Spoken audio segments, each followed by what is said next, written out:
another link between Dajjal and Khidr. And I want to do that before I end. Musa alayhi salam is the head of the Ummah, Banu Israel. And they are a people who are waiting for the Messiah to come. And they heard that someone is coming to Medina. So the cream of the Jewish scholarship moved to Medina. At that time it was called Yathrib. In anticipation, waiting for this one person to come. And when Nabi Muhammad ﷺ emerged in Mecca, the Quraysh did not know how to deal with this situation. How can we tell whether or not he is indeed a true prophet?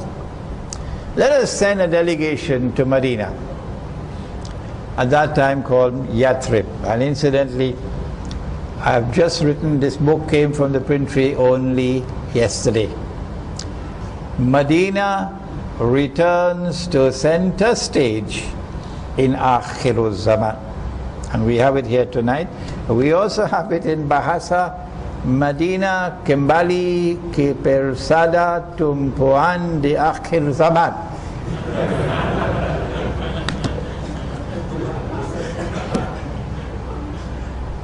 We have it outside. Very small, maybe about 30-40 pages. Let us send a delegation to Medina to ask the rabbis, how can we tell whether he is indeed a true prophet? The rabbis responded and said, ask him 3 questions which only a prophet can answer. And in this book we analyze, Surah Al-Kahf in the modern age, we analyze those 3 questions. Number 1, ask him about the ruh, the spirit. Number 2, ask him about the great traveler who traveled to the 2 ends of the earth. Number 3, ask him about the young men in the cave. Only a prophet can answer. And Allah subhanahu wa ta'ala sends down the answers in the Quran. Allah subhanahu wa ta'ala, in sending down the answers, does something to tell them, I understand that first question is different from the other 2. The other 2 relate to Akhirul Zaman, but the first one does not. So he sends down the answer to question 1, but he puts it in Surah Al-Isra. وَيَسَلُونَكَ عَنِ الرُّوحِ, and they question thee about the ruh. And then Allah subhanahu wa ta'ala sends down the answer to the second question about the great traveler. And he puts it in Surah Al-Kahf, not in Surah Al-Isra. Because Surah Al-Kahf is the surah of Akhirul Zaman. And then he proceeds to tell us the story of Zulkarnain. But notice something, notice carefully, that in answering question 1, he repeated the question and then answered it. وَيَسْأَلُونَكَ عَنِ الرُّوحِ, he repeated the question and then answered it.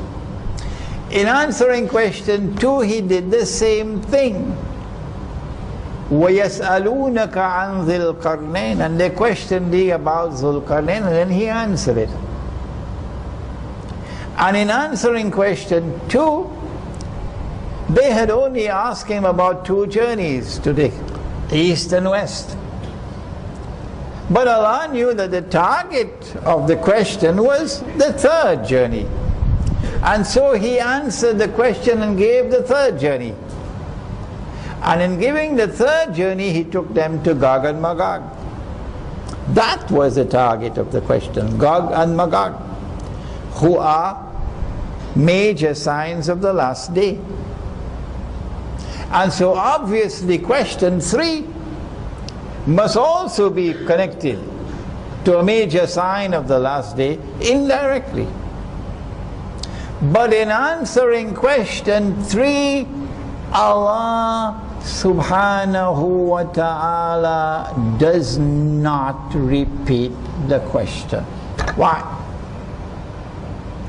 Nothing happens in the Quran by accident.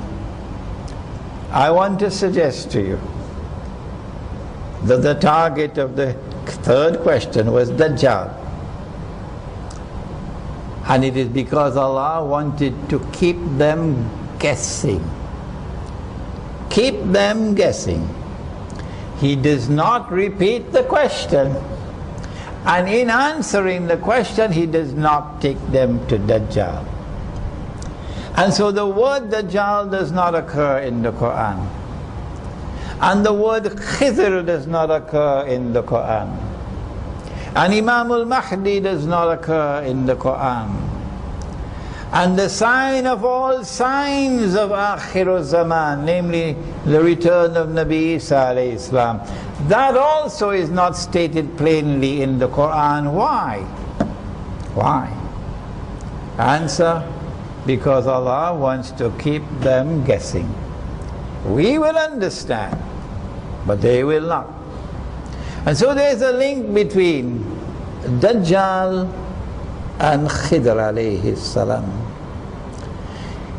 Dajjal is located in Surah Al-Kahf. And it is not by accident that Khidr alayhi salam is located in Surah Al-Kahf of the Quran. I want